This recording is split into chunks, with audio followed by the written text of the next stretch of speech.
Comment allez-vous, Devox? Devox France. On vous voit plus du tout. Devox France.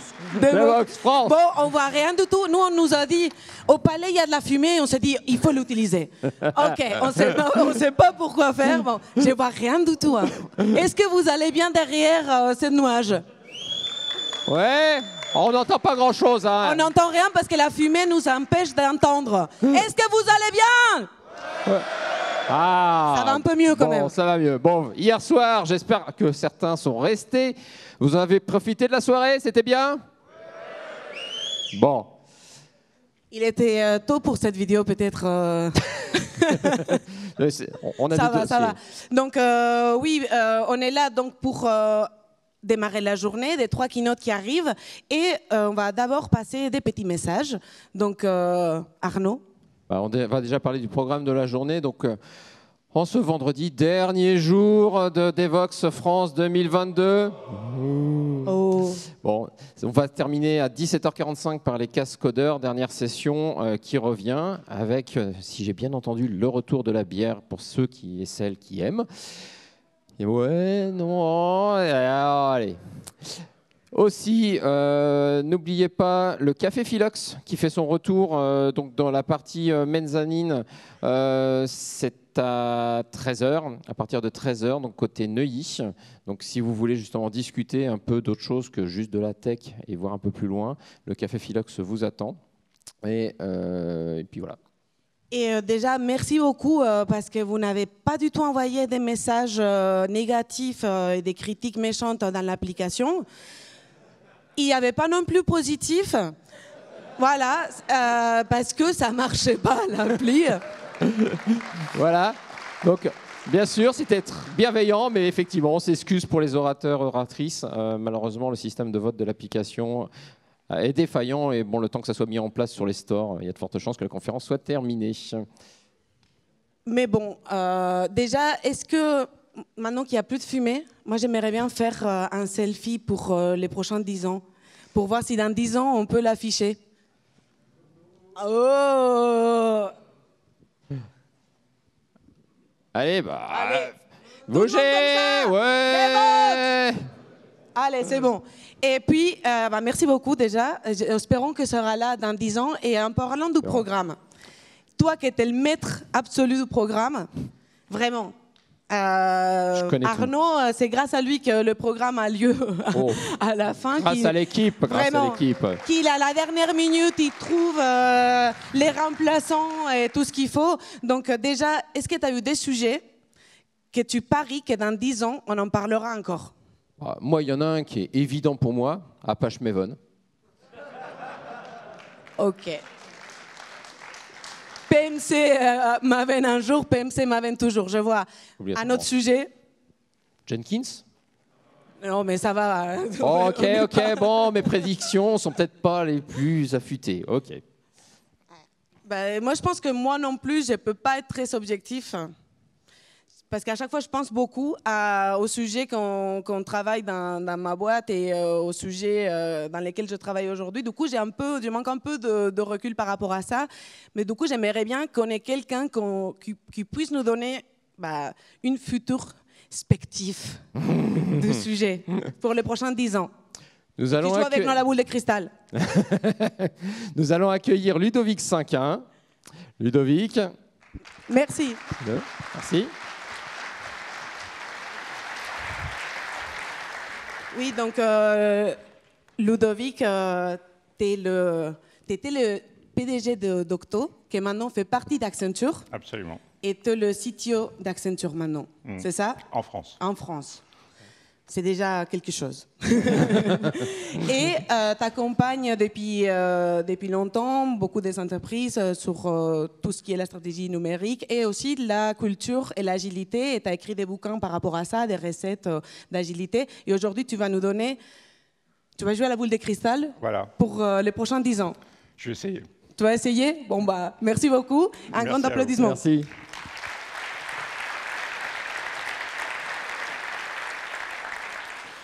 Alors bonjour à toutes et à tous. je voudrais quand même signaler quelque chose, c'est-à-dire que j'ai été accueilli de façon impeccable, l'organisation est nickel, et quand on a vu ce qui s'est passé hier, je pense que c'est une vraie prouesse, et je pense qu'on peut vraiment applaudir l'équipe d'organisation.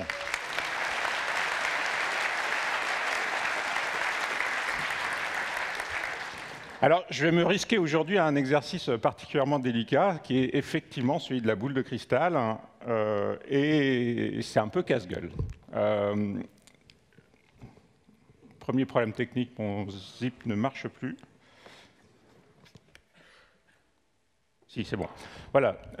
Et donc, chaque fois qu'on essaie de prédire le futur, globalement, on se plante. Et il y a cette fameuse phrase de Peter Thiel, qui date du début des années 2010, qui disait on a rêvé de voitures volantes et finalement, on a eu 140 caractères, et bien sûr, allusion à Twitter.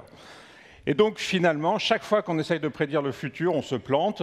L'histoire est remplie de fausses prédictions, donc des gens qui ont dit que le PC ne marcherait jamais, d'autres qui ont dit que l'iPhone ne marcherait jamais. C'est assez drôle de voir, si vous pouvez retrouver des articles de l'époque. Je me souviens d'un article qui était les 10 raisons pour lesquelles l'iPhone ne peut pas marcher. Donc, c'est toujours un petit peu dangereux. Et donc, je voudrais passer un pacte avec vous, c'est que tout ce qu'on va se dire aujourd'hui, ça reste entre nous et vous ne me le ressortez pas dans 10 ans. Voilà. Alors, on va commencer par le sujet pour lequel je suis venu. En fait, c'est quand je suis trop loin, hein, c'est ça? Ouais. Alors non, juste un mot sur Octo. Donc Octo, nous sommes une entreprise qui fait partie du groupe Accenture. Nous sommes aujourd'hui 1000. J'ai quelques sujets de fierté que j'ai envie de partager avec vous. C'est qu'on a participé 6 fois à Great Place to Work. On a fini 3 fois premier, 3 fois deuxième.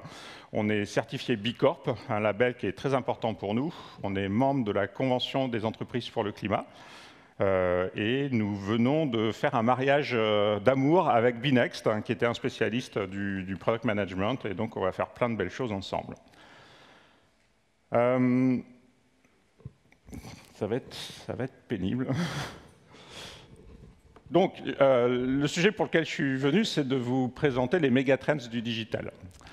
Donc j'ai fait mon travail de consultant, parce que c'est de là dont je viens, donc j'ai fait une belle matrice à 2 axes, avec en ordonnée le potentiel de disruption et en abscisse la probabilité que cette techno se généralise.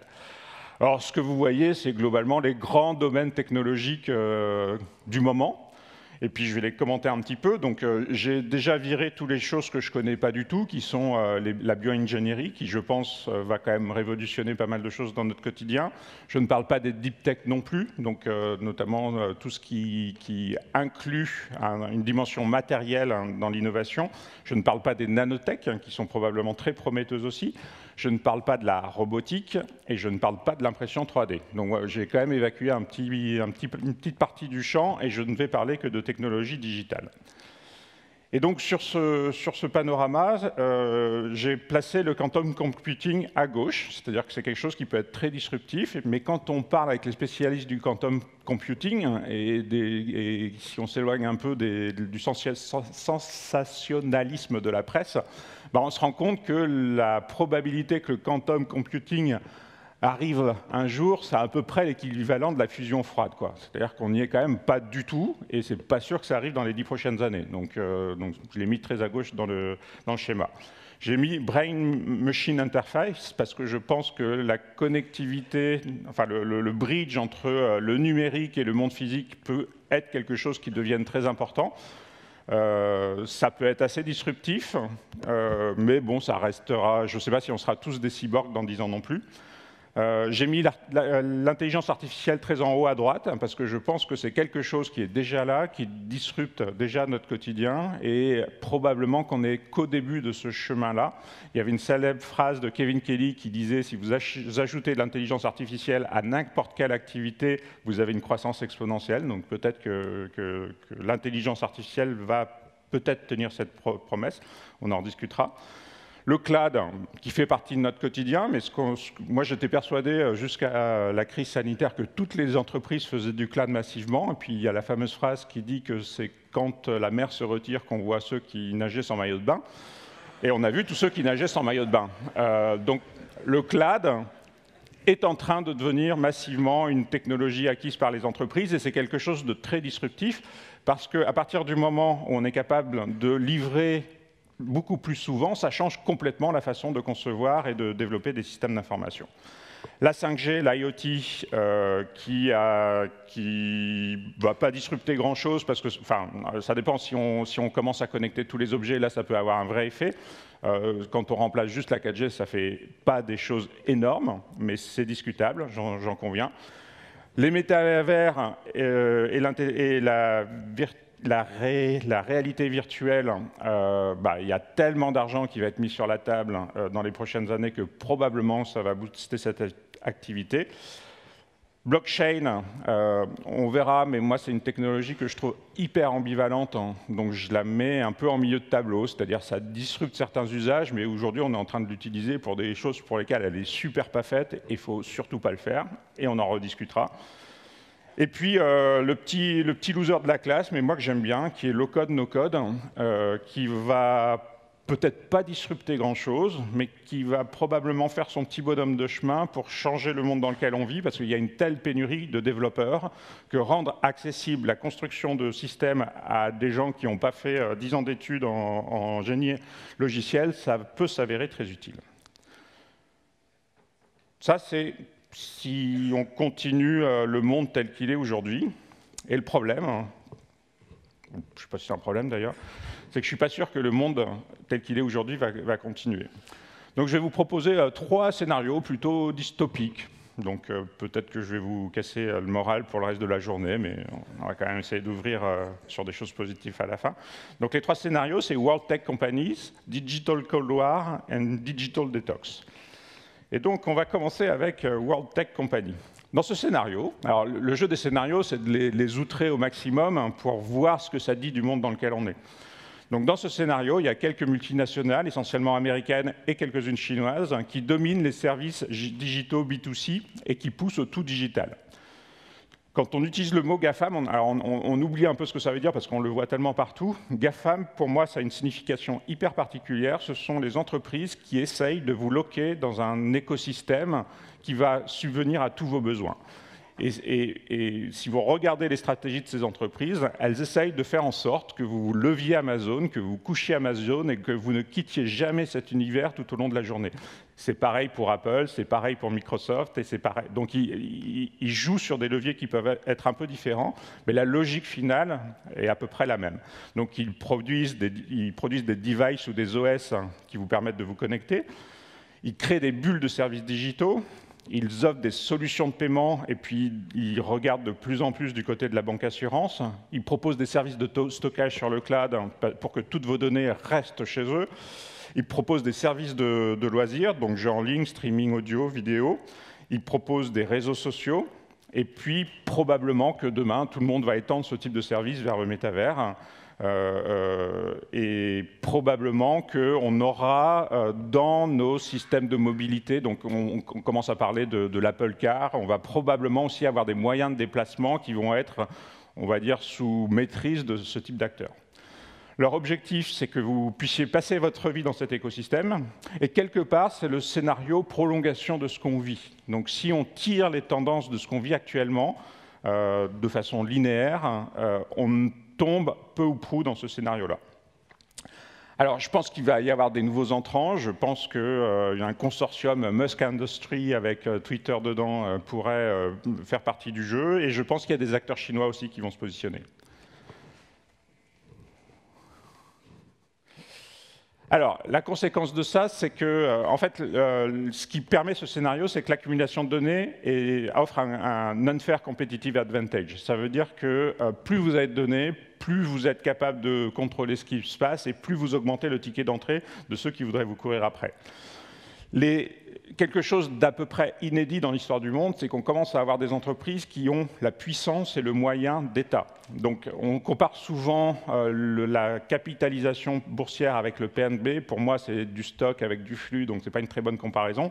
Si on fait ça, Apple est dans les 10 plus grands pays du monde. Moi, je préfère comparer le chiffre d'affaires avec le PNB. Et là, ça met Apple, qui est le plus gros, enfin Amazon, Apple, au niveau d'un pays comme Singapour, donc 39e sur la scène internationale, ce qui est quand même pas si mal.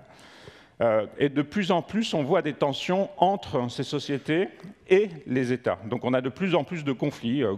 Les GAFAM passent leur temps auprès de la Commission européenne sur des sujets litigieux, à faire du lobbying. Donc il y a vraiment des influences, enfin, il y a des tensions entre le pouvoir économique et le pouvoir étatique. Alors, est-ce que dans 10 ans, la Silicon Valley ou la Californie va devenir un État indépendant? Est-ce que c'est un GAFAM qui déclarera son indépendance? Voilà, c'est ce à quoi pourrait aboutir ce scénario. Et pour vous donner des signaux faibles de ça, quelques coupures de presse. Donc, il y a de plus en plus de gens qui mesurent le fait qu'on est addict aux réseaux sociaux, donc que ça a un vrai effet sur nos comportements. Il y a une bataille qui se prépare autour des métavers, donc il va être une bataille assez violente. Elon Musk qui rachète Twitter, c'est aussi un pas vers ce type de consortium technologique. Et puis on va passer au deuxième scénario qui est Digital Cold War. Quelque part, ce scénario qu'on voit monter en puissance, c'est la réponse des États face à un laisser-faire numérique. Donc Internet était un espace de liberté qui est devenu un espace de domination économique et les États commencent à réagir par rapport à ça. Et on a 3 stratégies complètement différentes. Donc on a vraiment un monde tripolaire autour du digital. On a la Chine qui joue sur sa population, qui joue sur sa capacité d'innovation, qui est très forte, c'est le pays qui dépose le plus de brevets aujourd'hui, et qui joue sur son régime centralisé et planificateur, qui lui permet de faire des choses qui sont un peu plus difficiles pour les démocraties occidentales. L'UE a compris qu'il fallait faire des trucs, sinon on allait finir comme les dindons de la farce. Donc ils sont en train d'utiliser à mort l'arme législative, donc GDPR par exemple. L'Union est partie en combat contre le Cloud Act pour faire en sorte que son marché ne soit pas quelque chose ouvert à tous les vents et que tous les acteurs des autres pays puissent puiser dedans. Et puis les USA qui jouent sur la domination culturelle de leurs pure players. Je pense que ces positions vont progressivement se durcir dans les prochaines années. On va avoir des interdictions de technologies et d'acteurs de plus en plus fréquentes. Ça arrive déjà, mais ça va devenir de plus en plus fréquente. On va avoir des conflits idéologiques sur les limites éthiques que l'on peut avoir sur les technologies, et ça commence déjà en Union européenne. Et on va avoir une montée en puissance des cybermenaces. Et donc, les prédictions que je vous fais sur ce scénario-là, c'est peut-être une première cyberguerre mondiale. On l'a annoncé dans le conflit avec la Russie, ça n'a pas eu lieu. Je ne suis pas assez spécialiste pour comprendre ce qui s'est passé, mais on verra probablement dans les 10 prochaines années une guerre, une cyberguerre mondiale. J'ai fait un truc? Non, c'est bon.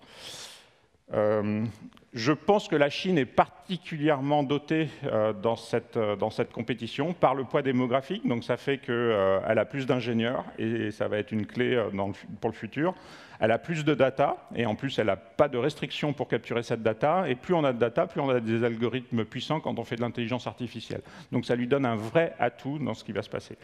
Et puis ils font un truc bizarre, c'est qu'ils commencent à avoir des mesures de discipline et d'augmentation de leurs individus, ce sur quoi je vais venir maintenant.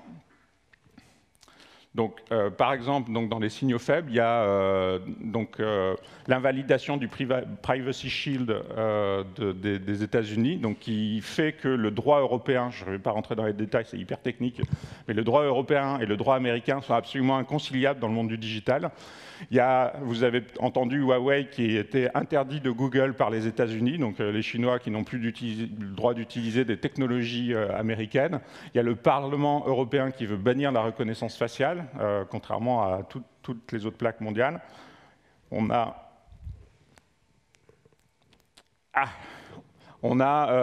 la Chine qui essaye de craquer le code génétique des gens intelligents parce qu'ils veulent sélectionner la population pour avoir des gens avec un QI de plus de 160.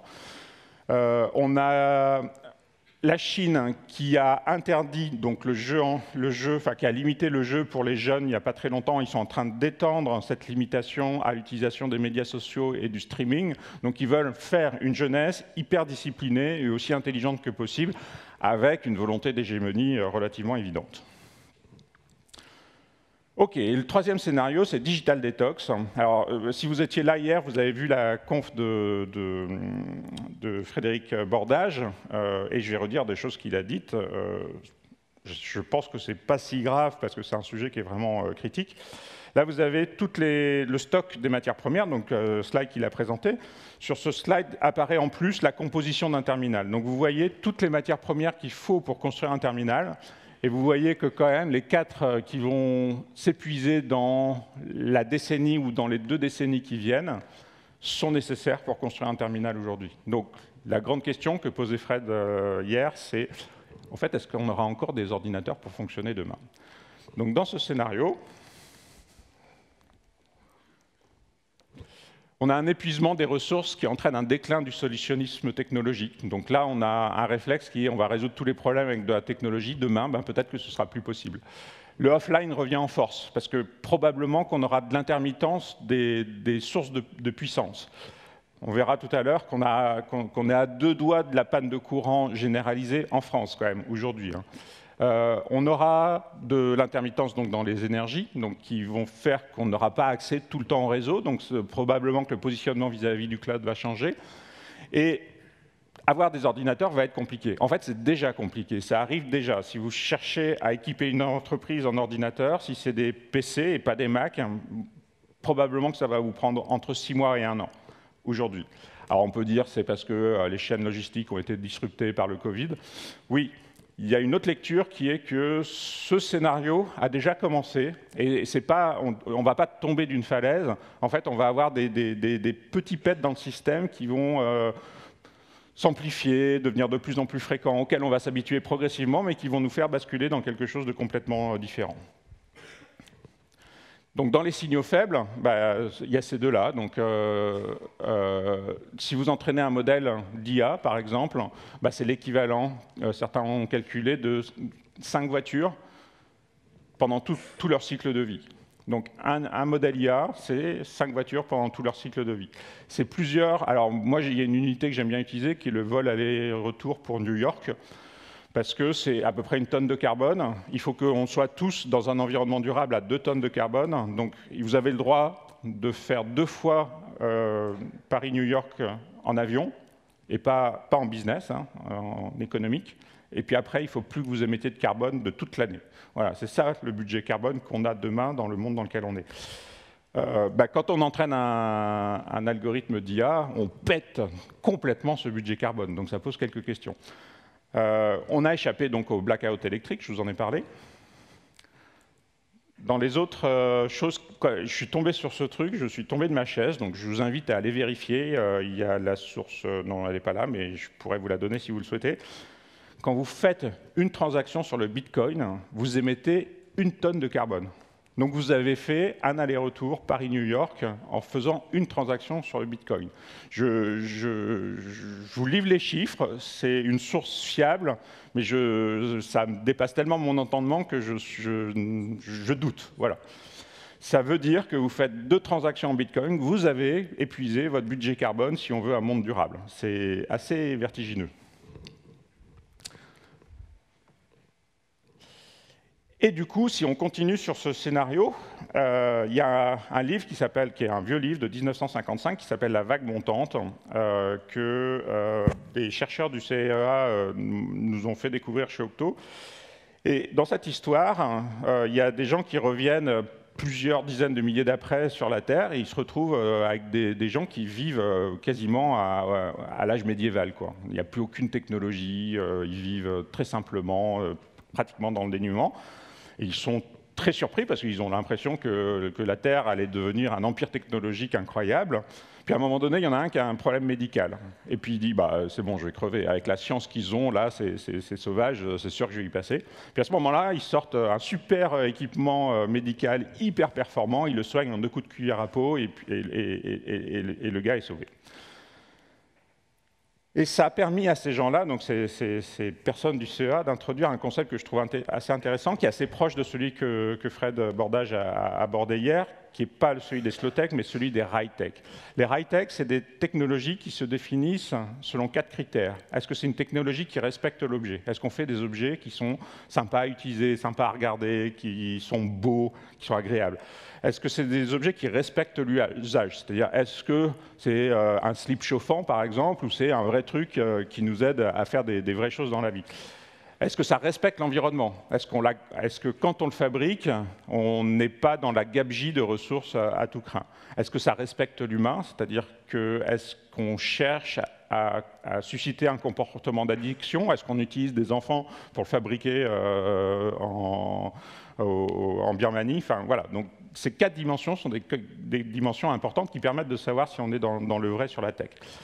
Et donc, si on reprend la matrice que je vous ai présentée au début et qu'on les juge à l'aune de qu'est-ce qui va se passer dans un scénario où la technologie ne sera pas une évidence et ne sera pas abondante, on se rend compte qu'il n'y en a pas beaucoup qui tiennent la rampe, en fait. C'est probablement qu'on utilisera encore de l'intelligence artificielle, mais les usages seront hyper ciblés. Et on interdira des usages qui n'ont pas une véritable valeur ajoutée pour la société et pour les humains. Qu'est-ce qui va se passer? Très probablement, c'est un mélange de ces 3 scénarios que je vous ai présentés. Tous régulés par les limites terrestres, parce que c'est le sujet qui va s'imposer à nous dans les 10 prochaines années. On est en train de les toucher, on ne s'était pas rendu compte avant qu'on les touchait, il y avait des gens qui l'annonçaient, mais on n'en était pas conscient, et là, maintenant, ça arrive. Donc comment on peut se préparer à ça? Déjà, dans les 5 prochaines années, l'intelligence artificielle va s'introduire dans le processus de développement, donc il faut apprendre à co-travailler avec un ordinateur, parce que de plus en plus de code va être fait par un ordinateur. Il va y avoir de plus en plus de low-code, no-code, parce qu'il y a une pénurie de ressources. Il va y avoir une montée en puissance des nouvelles interfaces homme-machine. On n'aura plus que des claviers, on aura de plus en plus la voix, la reconnaissance de mouvements, des choses comme ça. Donc on va interagir différemment avec les machines. Et puis, tout ce qui n'existe pas comme technologie sur le cloud aura plus de mal à survivre parce que ça va être un élément de normalisation hyper important. Et vous, qu'est-ce que vous pouvez faire? Développer votre adaptabilité. Le monde est imprédictible, on l'a vu dans les 2 dernières années, donc la seule chose qu'on peut faire, c'est se construire soi-même. Il y a Bill Gates qui conseille aux gens d'investir 10% de leurs ressources dans la construction de leur potentiel humain. Je vous invite à faire ça, c'est le meilleur placement que vous pouvez faire de votre temps et de votre argent. Et adopter le hacker way, c'est-à-dire que de plus en plus, on va bricoler des technologies hétérogènes parce qu'on aura récupéré telle puce dans tel stock et puis qu'on va le combiner avec tel ordinateur dans tel autre stock.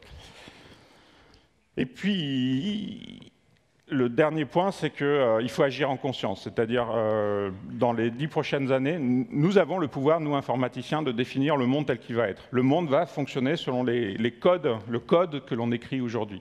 Donc on a une responsabilité énorme, un pouvoir quasi démiurgique, et ça veut dire que c'est à nous de dire ce que l'informatique doit servir comme besoin et ne pas servir comme besoin. Donc essayons de faire en sorte que ce qu'on fait, ce soit des high-tech, parce que l'enjeu de demain, c'est qu'on puisse encore avoir de la technologie, comme le disait très bien Fred. Si vous voulez poursuivre cette conversation, nous aussi, on a une conf qui s'appelle l'USI, et on aura le plaisir d'accueillir 2 personnes qui parlent très bien de ces sujets. Aurore Stéphan, qui s'est fait connaître sur ThinkersView, sur sa discussion autour de l'épuisement des matières premières. Et on aura aussi Nassim Taleb, auteur de Antifragile, qui parle de sujets aussi qui sont très proches de ce que j'ai décrit là. Je vous remercie.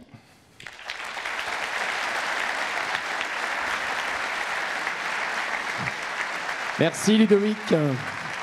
Merci. Oui, merci beaucoup. Je suis un peu triste parce que je voulais lancer une start-up autour de slip chauffante. Et en fait, et transactions Bitcoin et AI, et là, je n'ai plus envie. Je ne pense pas que ça soit une bonne idée. Tu vas trouver quelque chose qui, en long terme, sera un peu plus efficace. Ouais. On va dire. Mais donc là,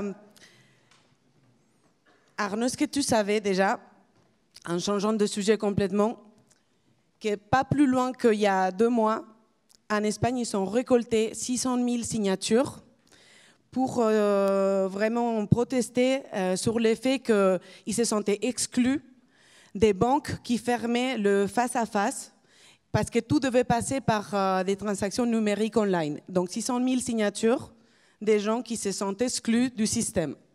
Je ne le savais pas, mais c'est rien d'étonnant. Comme le disait Ludovic, avec la crise sanitaire, il y a eu beaucoup plus de numérisation accélérée. Donc certains étaient prêts, d'autres un peu moins, effectivement.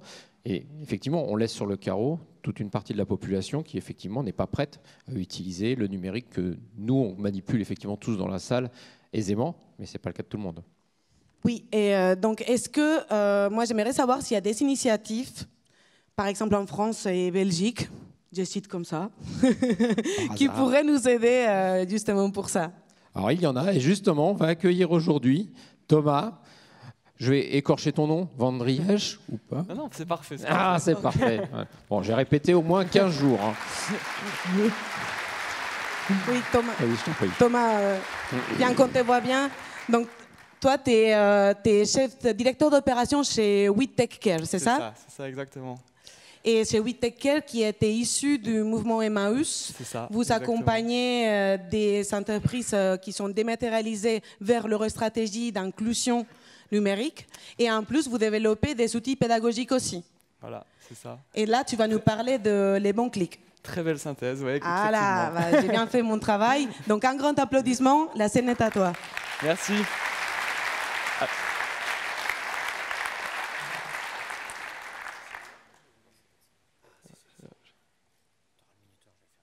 Ah oui, ok.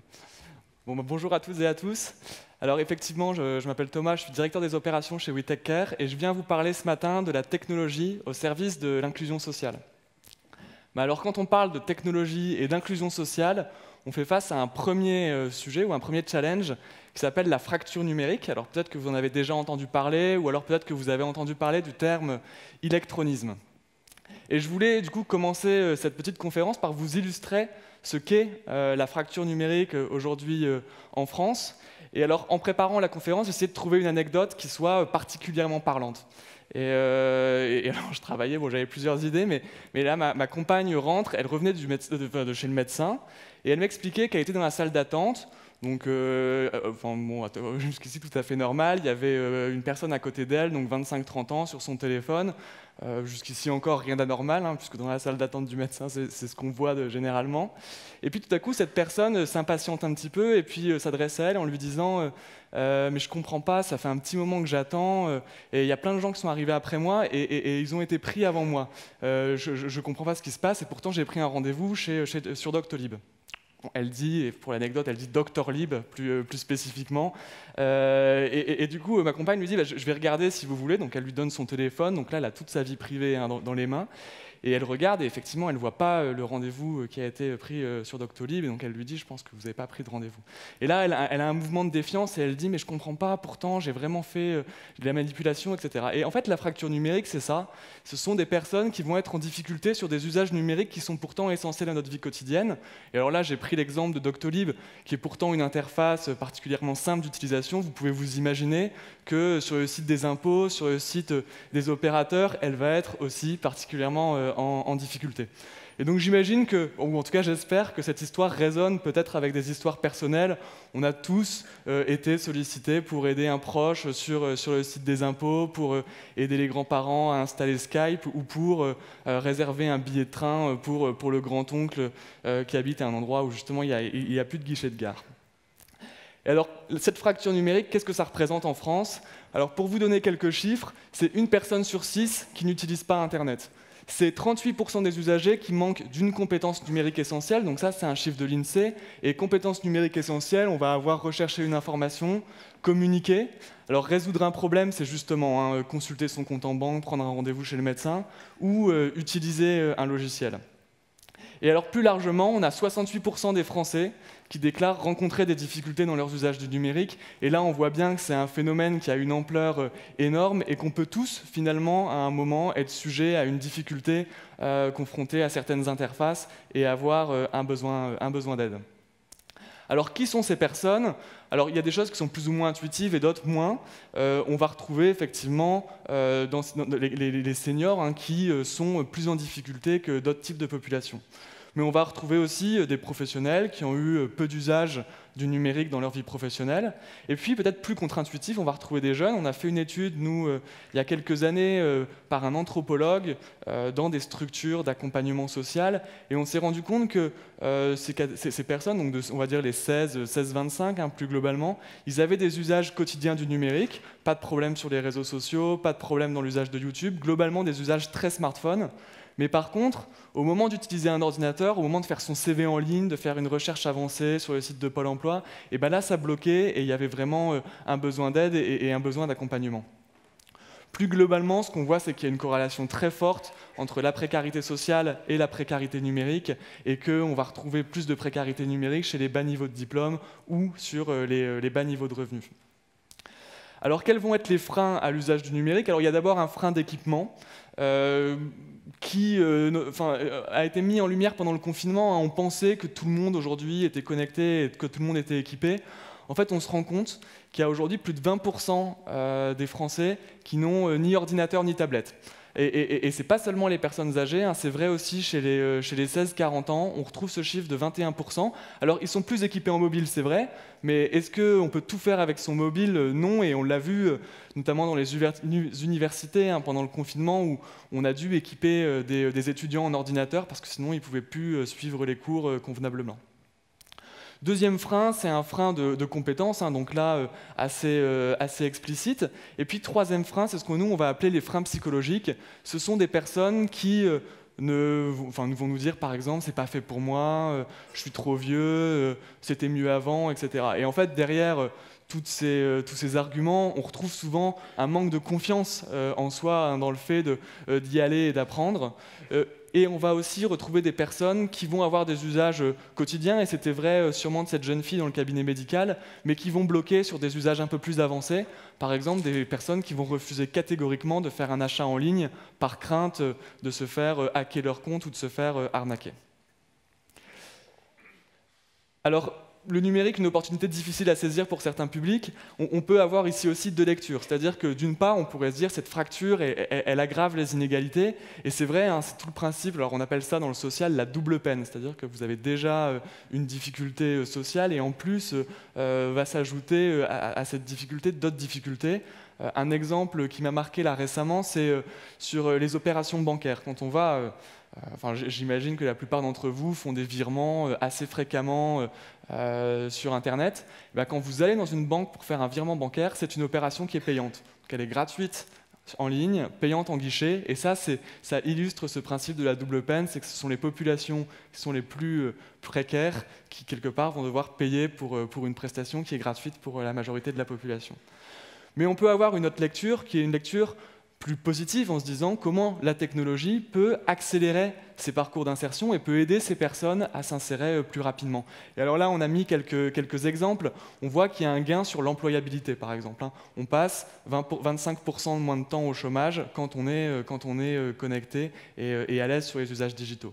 Ensuite, il y a une autre étude assez intéressante sur l'usage des plateformes collaboratives. Donc c'est acheter des choses de seconde main et puis revendre des produits déjà utilisés.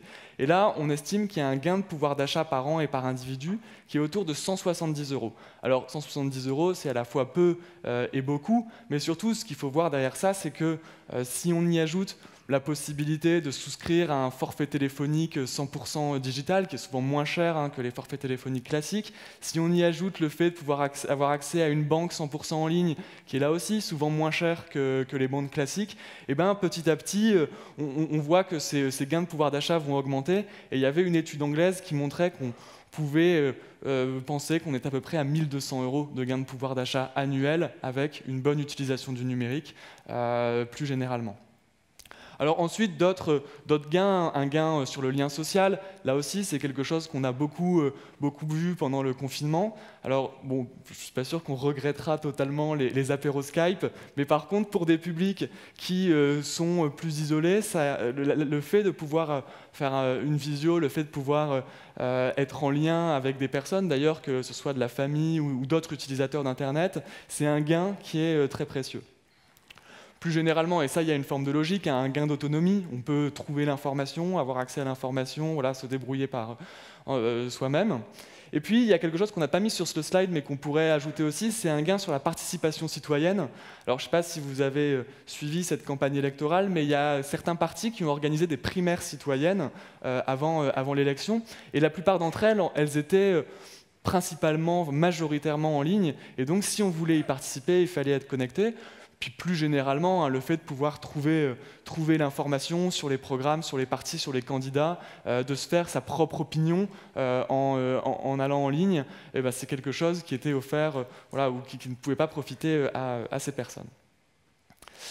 Donc voilà, globalement, on voit que c'est un phénomène d'ampleur, que c'est un phénomène d'urgence, parce que la digitalisation s'accélère, et on l'a vu juste avant, et donc il faut pouvoir agir rapidement et massivement.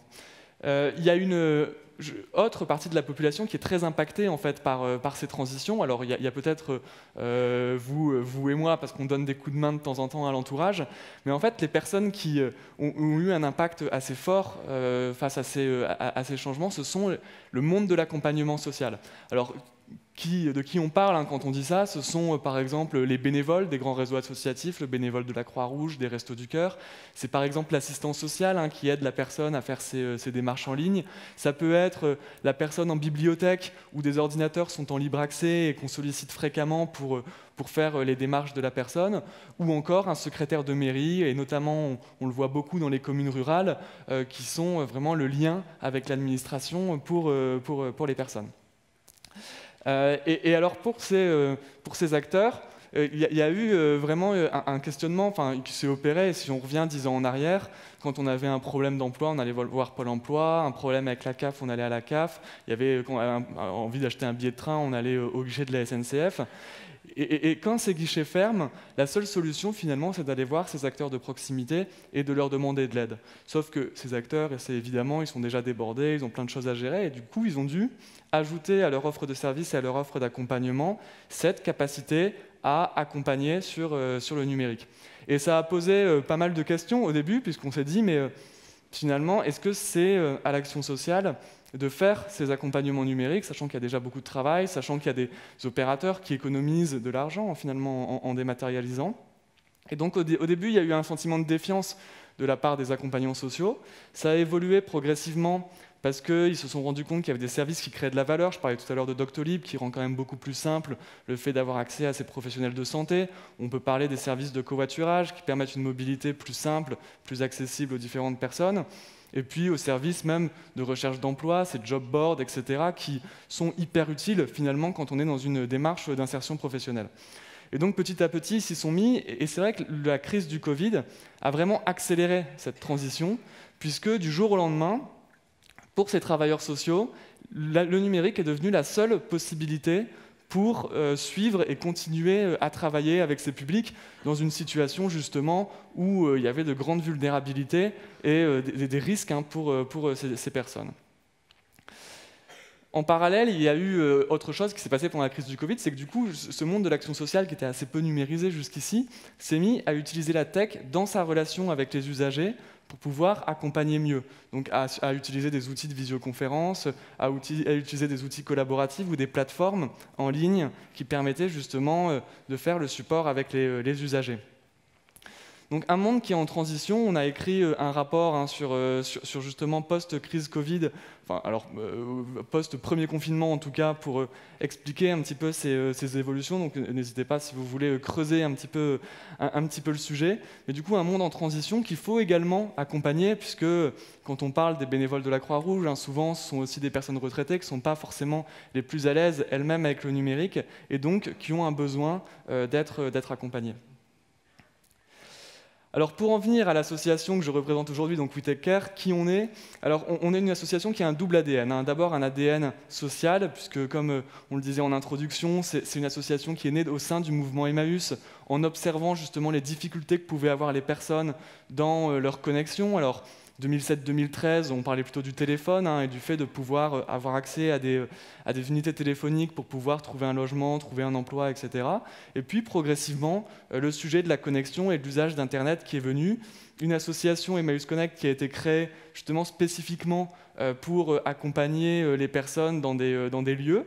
Et puis en 2018, la création de We Take Care en se disant ce n'est pas des dizaines de milliers de personnes qu'il faut accompagner, c'est des centaines de milliers, voire des millions. Ça correspond au moment où la CAF, Pôle emploi, les impôts dématérialisaient massivement leurs services, où justement le monde de l'accompagnement social recevait des nouveaux publics et des nouveaux besoins.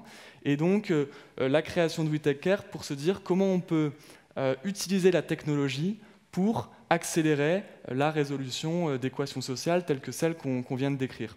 Et alors pourquoi la technologie? Parce que ça permet d'une part de diffuser rapidement et massivement des contenus, des méthodes, des bonnes pratiques. Ça permet de mettre en lien différents interlocuteurs.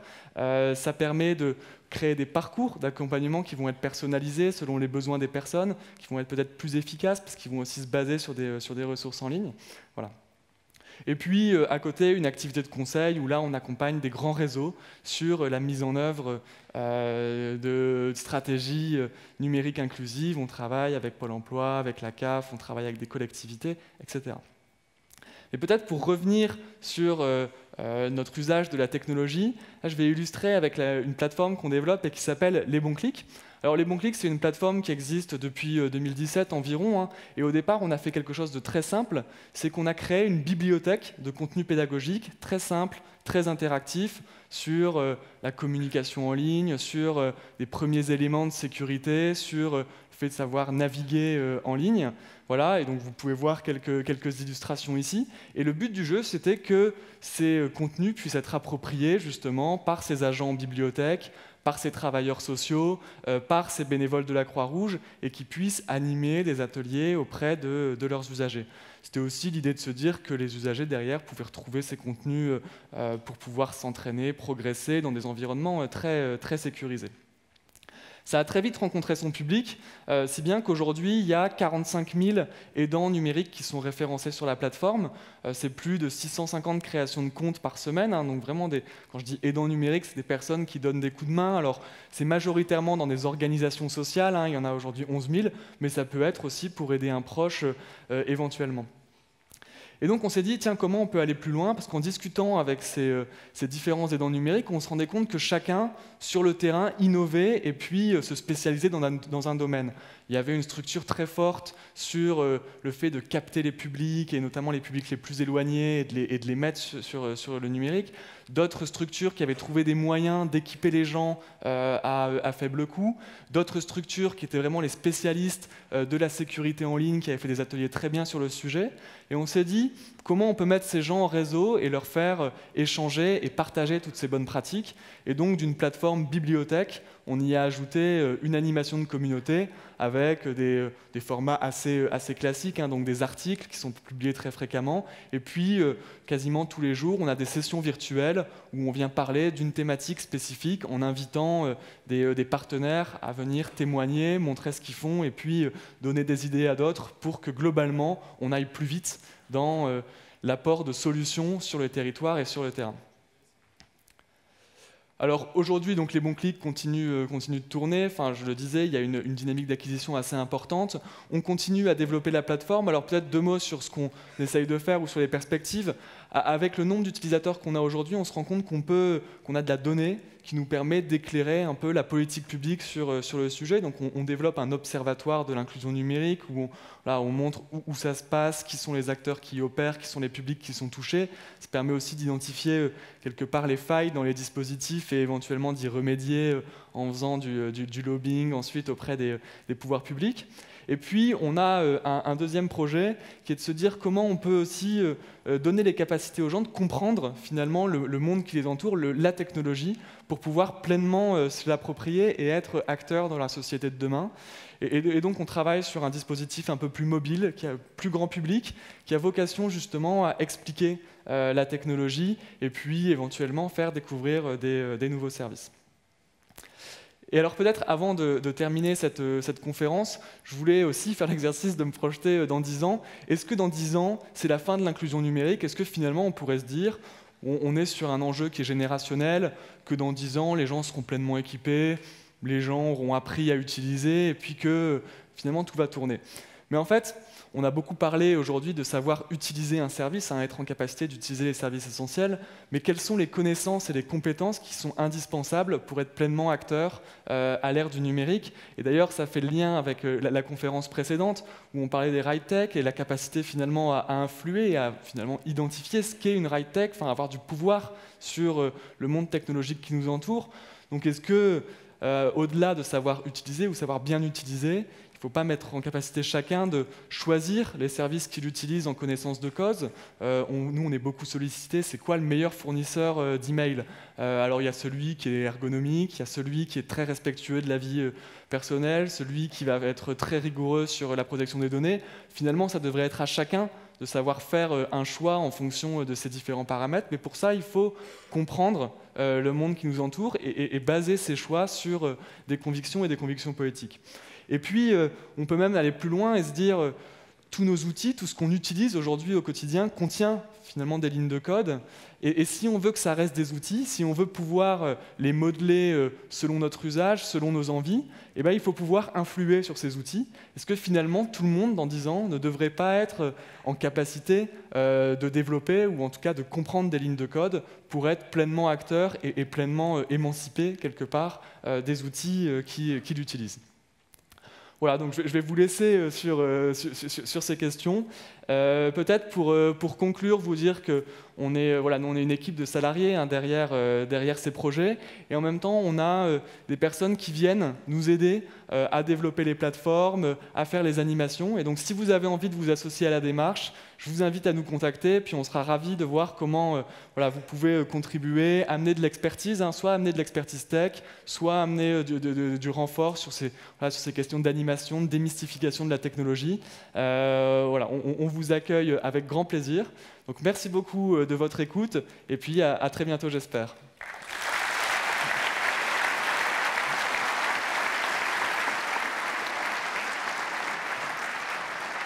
Merci beaucoup, Thomas.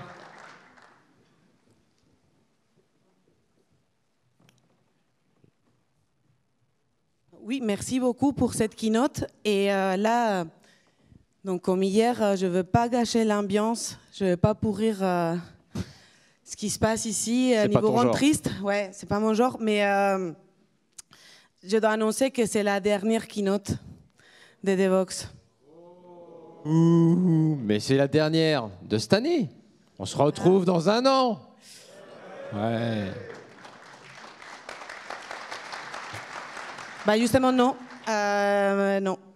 Parce que il y a, je ne sais pas si tu as vu, c'est parce que vous avez vu, en fait, il y a une annonce qui a été passée par un homme politique. Je ne vais pas citer le nom ni le parti, mais apparemment, il a interdit tous les événements tech à Paris pour les prochains 3 ans. Tu es sûr de ça? Oui, je l'ai lu sur le site lavéritétoutevéritable.com. C'est arrivé dans le channel que je suis, Nous Sachons, de Telegram. Et voilà. Ça sent la fake news, moi, ton truc. Hein. Non. Oh, si. Bon. Je viens d'inventer tout ça, bon, pas à l'instant, mais hier. En effet, oui, les fake news et la désinformation qui sont quand même un gros problème qu'on a aujourd'hui.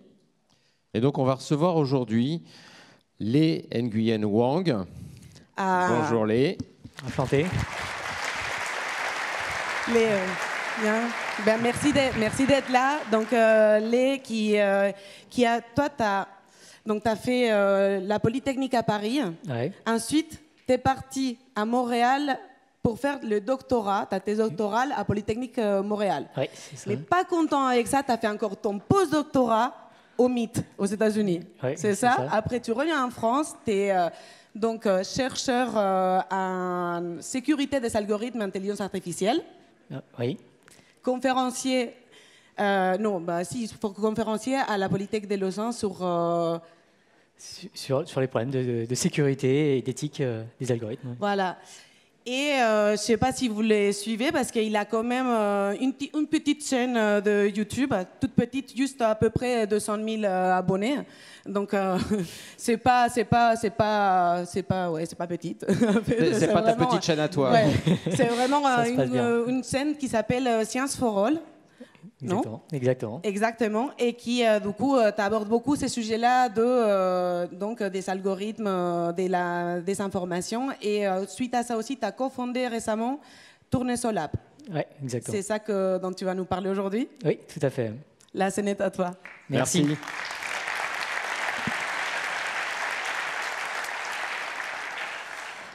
Alors, bonjour à tous. Alors aujourd'hui, j'aimerais partager avec vous une vision où les algorithmes les plus influents du monde, du web, ne sont plus gouvernés de manière secrète, opaque et unilatérale comme c'est le cas aujourd'hui, mais où elles seraient gouvernées de manière collaborative, auditable et, si possible, sécurisée. Mais avant d'aller plus loin dans la description de cette fantastique quête d'une gouvernance globale du web, j'aimerais insister sur le problème qu'on cherche à résoudre, et sur en particulier l'ampleur de ce problème. Parce qu'il y a un gros problème aujourd'hui. Si vous y réfléchissez, aujourd'hui, des milliards de personnes consomment de l'information en fonction de ce que des algorithmes de recherche et de recommandation, leur disent de regarder. Et ça représente un nombre énorme, un nombre astronomique de dilemmes moraux. À chaque fois qu'un utilisateur va sur YouTube et cherche, par exemple, la vaccination tue, bon, on ne voit pas, c'est juste en haut, c'est un dilemme éthique majeur pour l'algorithme. Quelle vidéo, quel contenu va être recommandé en premier, quel contenu va être recommandé en deuxième, quel contenu va être recommandé en troisième, et surtout, quels sont les milliers de contenus sur ce sujet qui ne seront jamais montrés à la plupart des utilisateurs. Et alors, vous pouvez me dire, la plupart du temps, lorsque les gens font des recherches sur ces moteurs de recherche, ou quand ils reçoivent des recommandations de YouTube, ou de TikTok, ou de Twitter, ou de Facebook, il ne s'agit pas de questions de vie ou de mort. Il y a des milliards d'interactions entre des humains et ces algorithmes, et la plupart du temps, ce n'est pas une question de vie ou de mort. Sauf qu'il suffit qu'il y ait un cas sur 1000, une recommandation sur 1000, une requête sur 1000, qui soit une question à propos des vaccins, du Covid, à propos du changement climatique, à propos de la situation géopolitique dans tel ou tel pays, à propos de la justice sociale, pour que tout à coup on s'en aperçoive que ces algorithmes sont en fait confrontés à des millions de dilemmes éthiques de vie ou de mort par jour. Du coup, aujourd'hui, on peut se demander comment est-ce que ces algorithmes font face à ces dilemmes éthiques. Une première remarque qu'on peut faire, c'est qu'ils ne peuvent pas ne pas choisir. On attend d'eux qu'ils mettent une vidéo en premier, une vidéo en deuxième, une vidéo en troisième. Eh bien, aujourd'hui, ces algorithmes sont conçus de manière, comme vous le savez sans doute, extrêmement opaque et souvent de manière même très préoccupante, comme le révèlent notamment les Facebook Files dans le cas de Facebook, où on s'est aperçu que ces algorithmes, qui ont été modifiés en 2018, se sont tout à coup mis à recommander, à amplifier énormément, beaucoup plus qu'avant, de la désinformation et de la haine. Et j'insiste à la fois sur la désinformation, mais peut-être plus encore sur la haine. À travers le monde, on voit que ces algorithmes sont en train d'amplifier des mouvements parfois violents, parfois qui vont jusqu'à menacer la vie d'autres citoyens. En particulier, j'insiste sur le fait que le problème de l'éthique des recommandations, ce n'est pas un problème uniquement entre l'algorithme de recommandation et le consommateur. Dans le cas, par exemple, de la guerre qui a lieu en Ukraine, ce qui est recommandé quotidiennement à des centaines de millions de Russes affecte la sécurité de 40 millions d'Ukrainiens. Ce n'est pas une question individuelle, c'est vraiment une question sociétale que de savoir qu'est-ce qui doit être recommandé massivement par ces algorithmes de recommandation. Et malheureusement, trop souvent, ça conduit à des appels à la violence et parfois au génocide qui ont des conséquences extrêmement tragiques. Des choses qui ont déjà été reconnues par l'Organisation des Nations Unies, notamment dans le cas du Myanmar, où le gouvernement du Myanmar a causé un génocide d'une communauté au nord qui s'appelle les Rohingyas, qui sont d'ailleurs en train de poursuivre Facebook en justice pour génocide. Une affaire assez inaudite. Je ne sais pas si vous le savez, mais en ce moment même, il y a le pire génocide du XXIe siècle qui a lieu en Éthiopie, dans une région au nord qui s'appelle le Tigré, où 5 millions de Tigréens sont complètement encerclés. Il y a un embargo sur eux, impossible de leur livrer de la nourriture pour qu'ils meurent de faim. Il y a des appels au génocide et à la mort par la faim par des dirigeants de l'Éthiopie qui sont amplifiés massivement par les algorithmes de recommandation. Et comme vous le savez sans doute, ces problèmes ne sont pas limités à des pays en voie de développement. Aux États-Unis aussi, on a assisté à l'émeute du Capitole. En Allemagne, on a assisté à des tentatives de prise du Reichstag. Et même en Suisse, un pays qui est une démocratie extrêmement solide, a priori, on a assisté à des mouvements de contestation avec notamment un enlèvement du président de la commission pour les vaccins par un anti-vax. On parle vraiment de problèmes de société majeurs. D'autant que dans les années à venir, avec l'augmentation de cette amplification de la haine, avec l'augmentation de l'autoritarisme selon plusieurs rapports dans les différents pays au monde, on risque d'assister à de plus en plus de tensions internationales, en plus avec la crise économique qui sont liées au Covid et à la guerre en Ukraine. On risque d'assister à des tensions internationales qui risquent de nous conduire dans un état que l'humanité a bien connu régulièrement dans son histoire, à savoir la situation de guerre. Pour le plus clair de l'humanité, la guerre est la norme. Sauf que, contrairement à ce qui se passait il y a 100 ans, aujourd'hui, les armées ont accès à des armes de destruction massive, notamment l'arme nucléaire, mais également des drones tueurs déjà déployés, notamment en Éthiopie, et dans les années à venir, peut-être même des flottes d'armes autonomes, peut-être de moins en moins chères grâce à des progrès technologiques. Si l'on ne fait rien, si on n'intervient pas, il faut vraiment envisager, je pense, des risques de guerre mondiale, avec des armes destructives, et donc potentiellement des milliards de vies humaines en danger. Ouais, j'espère vous avoir convaincu qu'il y a un problème. Et donc, ce problème, on en essaie de s'y atteler via un nouveau projet qui s'appelle Tournesol, qui est donc conduit par l'association à but non lucratif, l'association Tournesol, dont j'ai la chance d'être le président, et qui cherche à résoudre ce problème via une plateforme collaborative pour identifier les contenus d'utilité publique qui devraient être recommandés à beaucoup plus grande échelle. Donc, le site est accessible à tournesol.app, si jamais il y en a parmi vous qui veulent sortir leur téléphone, c'est le moment. Et sur cette plateforme, en gros, on va récolter l'avis d'un grand nombre de contributeurs pour ensuite recommander les contenus qui, selon eux, sont des contenus qui devraient être amplifiés massivement. Donc, un peu plus concrètement, ce qui va se passer, c'est que si vous allez sur le site et que vous créez un compte, vous pourrez ensuite accéder à cette page de comparaison de contenus, où vous devrez prendre deux contenus. Donc, pour l'instant, on s'intéresse surtout à YouTube. Donc, deux vidéos sur YouTube, et nous dire laquelle, d'après vous, devrait être beaucoup plus recommandée. Donc, si je suis l'utilisateur, j'ai mis le curseur légèrement vers la droite, ce qui veut dire que je pense que la vidéo de droite est légèrement meilleure, mais pas largement meilleure. Ensuite, à partir de l'avis des contributeurs, on agrège un peu tout cela, on calcule des scores, et à la fin, on fait des recommandations qui sont accessibles directement dans la page youtube.com pour ceux qui utilisent l'extension Tournesol pour les navigateurs Chrome et Firefox. Mais ce qui m'excite le plus, ce qui m'intéresse le plus dans ce projet Tournesol, en tout cas pour l'instant, plus encore que ces recommandations qui ont lieu aujourd'hui, c'est la base de données publique qu'on espère ainsi constituer. Quand vous faites vos jugements, vous pouvez les faire de façon privée ou publique. Et si vous faites cela de façon publique, la donnée va rentrer dans la base de données publique qui est téléchargeable gratuitement en licence ODC-BY, donc très libre, depuis notre site web. Ce qu'on espère à travers cette base de données publique, c'est modifier la manière dont la recherche, en particulier en machine learning, a lieu. Aujourd'hui, les chercheurs en machine learning, j'espère qu'il n'y en a pas trop ici dans cette salle, mais ils suivent un petit peu les bases de données. S'il y a une nouvelle base de données, ils vont vouloir l'étudier.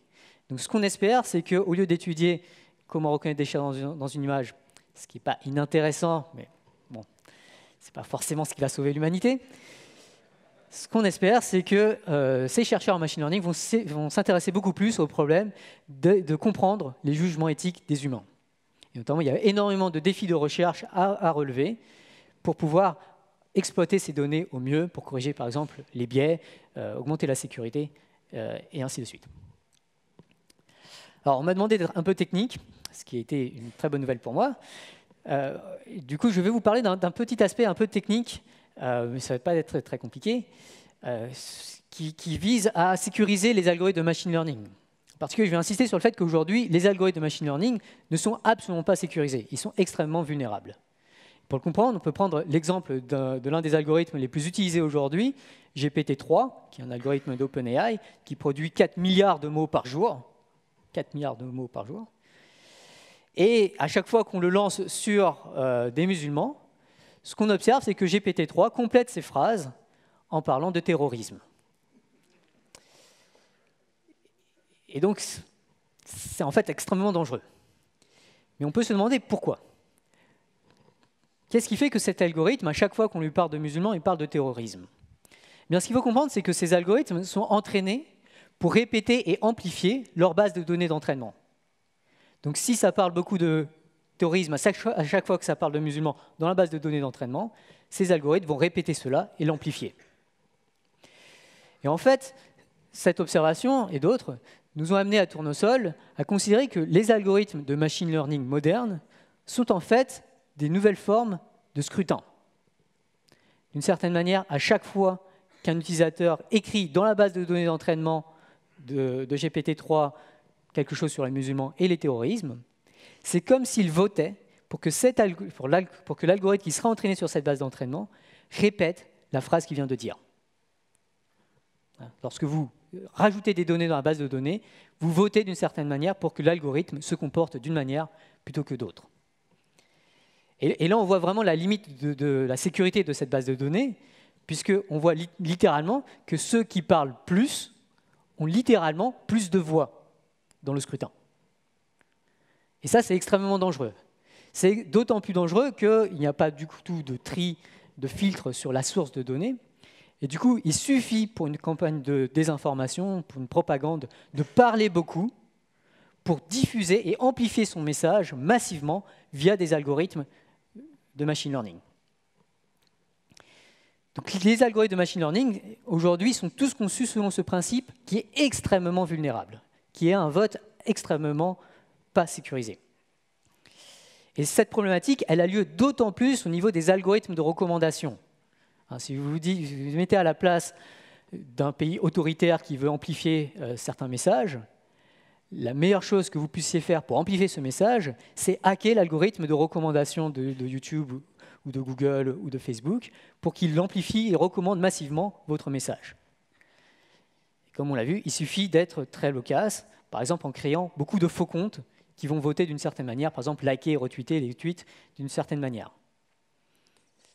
Pour vous donner une idée de l'ampleur du phénomène aujourd'hui, je vous invite à réfléchir, d'après vous, quel est le nombre de faux comptes qu'il y a sur Internet, ou pour être plus précis, on va dire le nombre de faux comptes que Facebook retire chaque année de sa plateforme.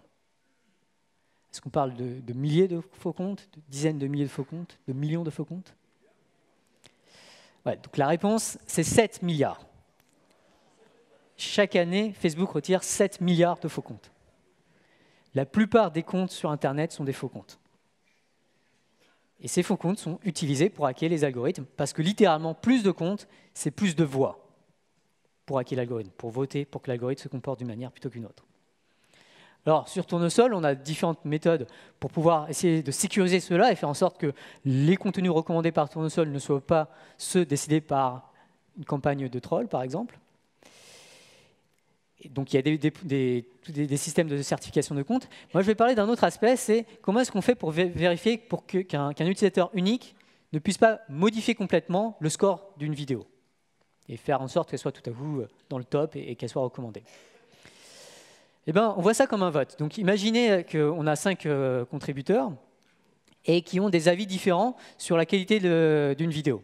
Donc la vidéo, par exemple, le paradoxe de Simpson de Science Étonnante, excellente vidéo au passage. Et donc, certains pensent qu'elle est plutôt bof, d'autres que la vidéo est vraiment waouh. Comment est-ce qu'on fait pour agréger leur avis? Si on prenait la moyenne, on sent que ça ne serait pas terrible. Si on prend la moyenne des scores, chaque utilisateur aurait intérêt à complètement exagérer ses préférences pour tirer beaucoup plus la moyenne vers lui. Eh bien, le principe d'équité qu'on a introduit sur Tournesol, c'est un principe une personne, une force unitaire. Alors, pour comprendre ça, j'aime bien prendre un exemple d'une fable russe qui s'appelle la fable du cygne, du brochet et de l'écrevisse, qui tous tirent sur un char avec toute leur force et le char ne bouge plus. Et donc, dans la fable, c'est une mauvaise nouvelle puisque le char ne bouge pas et apparemment, l'auteur voulait que le char bouge. Mais une autre façon de voir la chose, c'est de se dire que cette position du char est sans doute du coup une position d'équilibre, une position, un compromis entre les préférences des différents contributeurs. Toujours est-il qu'on a introduit ce même principe dans Tournesol. C'est-à-dire qu'on introduit un écrevisse pour chaque contributeur qui va se placer à la position préférée du contributeur et qui va tirer sur le score Tournesol de la vidéo dans sa direction. Donc, imaginez qu'il y a chacun une ficelle et il tire dessus. Donc si vous imaginez là dans cette situation, chaque écrevisse tire sur le score, que va-t-il se passer? Eh bien, il y a 4 forces qui tirent à droite, une force qui tire à gauche, la somme des forces tire à droite, du coup le score Tournesol va se déplacer vers la droite, il va augmenter. Donc si on arrive à cette situation, cette fois le score est très à droite. Cette fois, si on fait la somme des forces, on voit qu'il y en a 2 qui tirent à droite et 3 qui tirent à gauche. Du coup, le score va se déplacer vers la gauche. J'espère que c'est clair pour tout le monde. Et en fait, vous pouvez essayer d'imaginer peut-être quelle serait cette position d'équilibre où le score ne bouge plus. Eh bien, ce serait ici.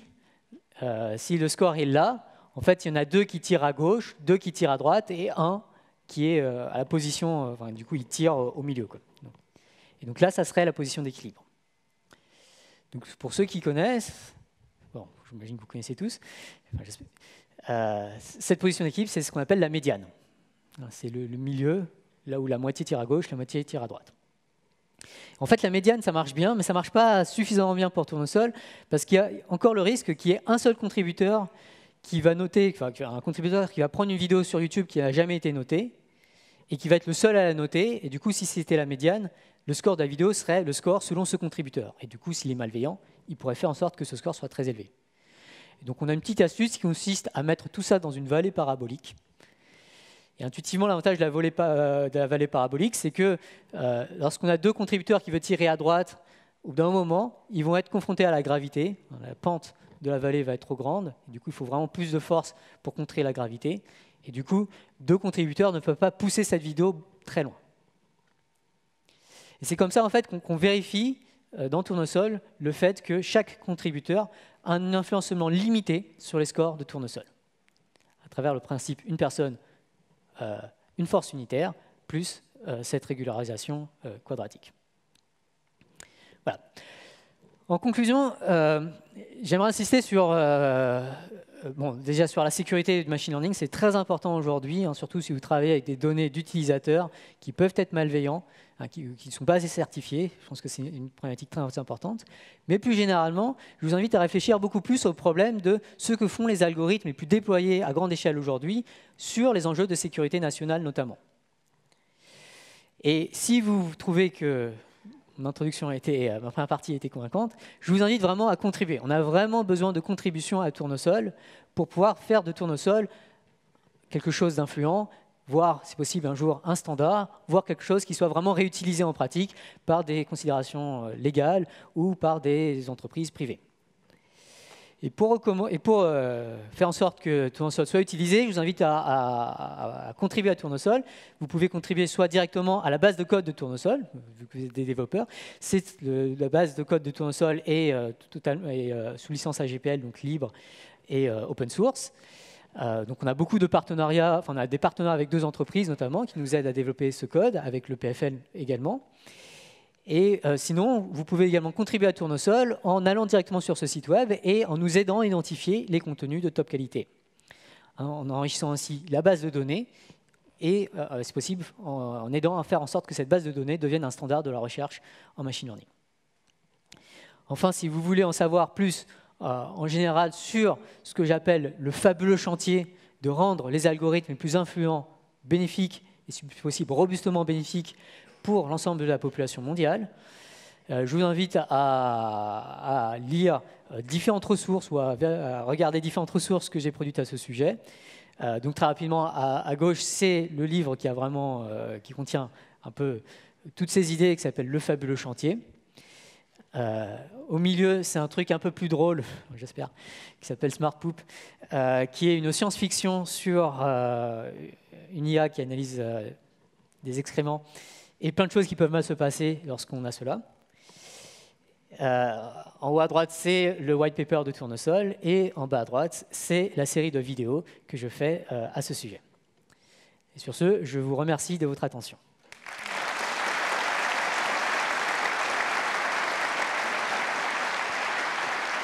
Merci, merci Lé.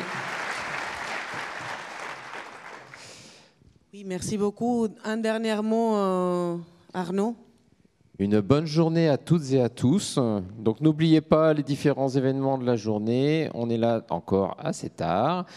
Conférences et surtout les... Il y aura effectivement... elle dévoile les secrets. Il y aura aussi quelques talks, on va dire, sauvages, des replays après les labs donc, qui se terminent à 14h30. Les salles de lab seront utilisées par quelques speakers qui ont eu des salles très pleines et donc ils vont refaire leur talk. Donc suivez le compte Twitter, on annoncera ce qui se repasse en replay dans l'après-midi si vous voulez revoir des talks qui vous ont plu et que les speakers peuvent rejouer. Voilà. Bonne journée à toutes et à tous.